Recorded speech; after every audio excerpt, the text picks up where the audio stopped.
Hello, students of class 6. Good morning. I am Malik sir. I am going to continue the revision of the lesson number 4, sorting of materials. Right? तो पीछे मैंने आपको बताया था कुछ points जो properties हैं मटेरियल्स के, है ना, उसमें कुछ रह गए थे जिसको आज मैं डिस्कस करूंगा. ठीक है.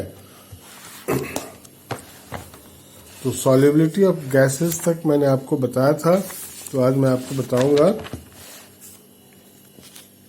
फ्लोटिंग एंड सिंकिंग, है ना. ठीक है. तो फ्लोटिंग एंड सिंकिंग देखिए, अब कुछ ऑब्जेक्ट या मटेरियल ऐसे होते हैं अगर आप पानी में उसको डालिए तो वो उसके ऊपर तैरते रहते हैं. ठीक है. और कुछ उसमें डूब जाते हैं, सिंक कर जाते हैं. फ्लोट मतलब तैरना, सिंक मतलब डूबना, है ना. तो जैसे कि एक पत्ता लीजिए किसी भी प्लांट के लीफ का, उसके ऊपर पानी के ऊपर डालिए तो क्या होगा, वो उसके ऊपर तैरता रहता है, डूबता नहीं है. और वहीं पर एक सिक्का लीजिए और उसमें पानी में डालिए तो क्या होता है, डूब जाता है, और डूबकर वो बॉटम में आके बैठ जाता है. ठीक है. तो आप देख रहे हैं, तो इसका मतलब वो कुछ मटेरियल्स जो हैं पानी में फ्लोट करते हैं, जबकि कुछ मटेरियल्स जो है पानी में डूब जाते हैं, मतलब सिंक कर जाते हैं. इसके आधार पर भी हम लोग मटेरियल को मतलब अलग अलग कर सकते हैं, सॉर्ट कर सकते हैं. मतलब फ्लोटिंग मटेरियल्स और सिंकिंग मटेरियल्स. ठीक है. एक और प्रॉपर्टी है ट्रांसपेरेंसी, है ना. ट्रांसपेरेंसी इसके आधार पर भी, है ना. Hold a glass tumbler in front of your eyes and see through it. एक ग्लास टम्बलर लीजिए, शीशे का ग्लास. टम्बलर मतलब होता है ग्लास जिसमें लोग पानी पीते हैं. शीशे का भी होता है, स्टील का भी होता है. ठीक है. ग्लास टम्बलर लीजिए, you can see all the objects through it. अगर उसके एक तरफ से अगर देखें दूसरी तरफ तो आपको दूसरी तरफ के सारे ऑब्जेक्ट्स आपको दिखते हैं, है ना. तो the materials through which we can see the objects clearly are called transparent materials. तो वैसे मटेरियल जिनसे आप दूसरी तरफ के ऑब्जेक्ट को साफ साफ देख सकते हैं, है ना, उसको ट्रांसपेरेंट मटेरियल्स कहते हैं. या उसका और भी डिफिनेशन है, those materials which allow light rays to pass through it. वैसे मटेरियल जो अपने से होकर लाइट रेज को आने जाने देते हैं तो उनको हम लोग क्या कहते हैं, ट्रांसपेरेंट मटेरियल्स. और इसी के कारण से हम लोग देख पाते हैं. और जो मटेरियल्स इस प्रॉपर्टी को, ये जो प्रॉपर्टी है इसको कहते हैं ट्रांसपेरेंसी. ठीक है. यहाँ ग्लास की बात हो रही थी. ग्लास टम्बलर से हम एक तरफ से दूसरी तरफ देख सकते हैं, है ना.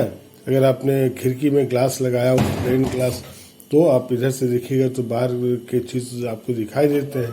तो वो ग्लास क्या कहलाएगा, ट्रांसपेरेंट मटेरियल, है ना.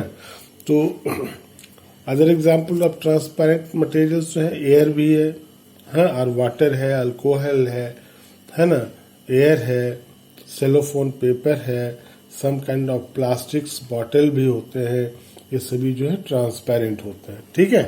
तो इनके आधार पे भी कौन सा ऑब्जेक्ट ट्रांसपेरेंट है, कौन सा नहीं है, इसके आधार पे भी हम लोग वस्तुओं को अलग अलग कर सकते हैं, है ना.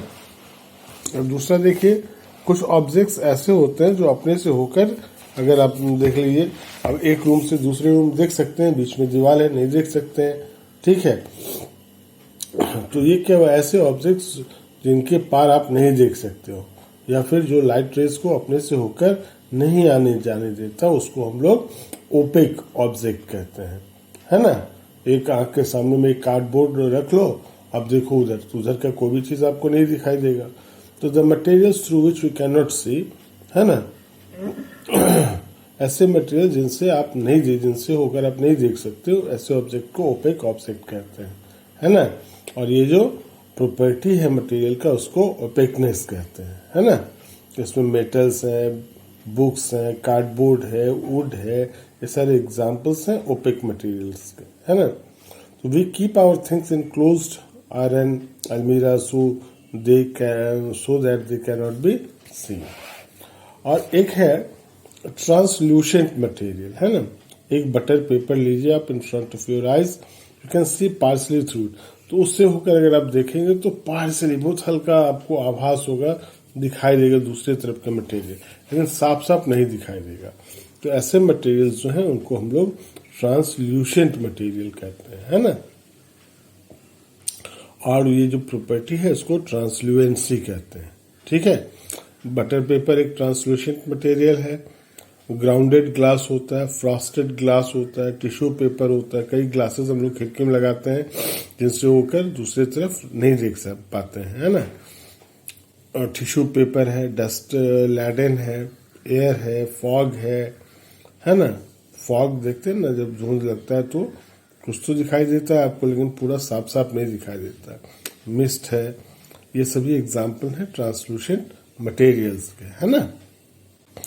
तो ये और देखिए कुछ, a team of scientist has evolve a coating for ordinary glass. एक ऑर्डिनरी ग्लास के लिए उन्होंने एक कोटिंग डेवलप किया है साइंटिस्ट ने, जो उसको that makes it self cleaning, जो उसको खुद से साफ करने लायक बनाता है। More transparent, slippery, tough and scratch resistant, है ना। मोर ट्रांसपेरेंट, बहुत ज्यादा ट्रांसपेरेंट है, स्लिपरी भी है, टफ भी है, कड़ा भी है, और स्क्रैच उसके ऊपर नहीं लगते। Ensuring its durability in all condition, मतलब ये सुनिश्चित करता है कि वो टिकाऊ हो सभी कंडीशन में। Huge amounts of money and energy could be saved, इससे क्या होगा, बड़े स्तर पर पैसे और ऊर्जा दोनों की बचत होगी। By not having the need to clean glass object frequently, क्योंकि ग्लास को बार बार साफ करने की जरूरत नहीं पड़ेगी, है ना। देखिए shopkeepers usually prefer to keep biscuits, sweets and other eatables in transparent glass jar में रखते हैं एंड ट्रांसपेरेंट प्लास्टिक कंटेनर्स में, so that buyers can easily see these items, ताकि बायर्स खरीदने वाले जो होते हैं उसको अच्छे से देख सके। देखते हैं मिठाई की दुकान में जो उसका जो डेस्क बना होता है जिसमें मिठाई रखा रहता है ना, तो देखते हैं ग्लास लगा रहा होता है, बाहर से आप देखते हो कौन सा मिठाई लेना है, कौन सा नहीं लेना है ना। इसी तरह दूसरे शॉप में भी जो उसका काउंटर बना होता है उसमें ग्लास मटेरियल्स का यूज किया जाता है ना। तो अभी तक हम लोगों ने जो पढ़ा कि बहुत सारे ऐसे प्रॉपर्टीज हैं जिनके आधार पर हम मटेरियल्स को, ऑब्जेक्ट को क्लासिफाई कर सकते हैं, है ना। तो बहुत सारे में आपको क्या सब था, एक बार मैं रिवाइज कर देता हूँ क्या सब प्रॉपर्टीज है जिनके आधार पर हम उनको अलग अलग कर सकते हैं। पहला है अपीयरेंस, दूसरा है टेक्सचर, तीसरा है हार्डनेस, है ना। चौथा सॉल्युबल और इनसॉल्युबल, ठीक है। Solubility of liquids in water, solubility of gases in water, and floating and sinking of materials and transparency, है ना। ये इन आधार पर हम किसी भी ऑब्जेक्ट को वो सॉर्ट आउट कर सकते हैं, क्लासिफाई कर सकते हैं, ग्रुप में छांट सकते हैं, है ना। तो ये चैप्टर आपका रिवीजन खत्म हुआ, क्वेश्चन आंसर मैम ने दिया होगा, है ना। तो आप उसको रिवाइज करिए, ठीक है। ये 4 चैप्टर इंपॉर्टेंट है क्योंकि इसी से आपका टेस्ट में, एग्जाम में वो आएंगे question. Which of the following it's both plants, ये जो प्रोवाइड असाइनमेंट 1 है तो आसान है, आप आसानी से इसको कर सकते हैं, है ना। तो आगे कल से हम चैप्टर 5 सेपरेशन ऑफ सब्सटेंसेस को पढ़ेंगे, ठीक है। Thank you, have a nice day.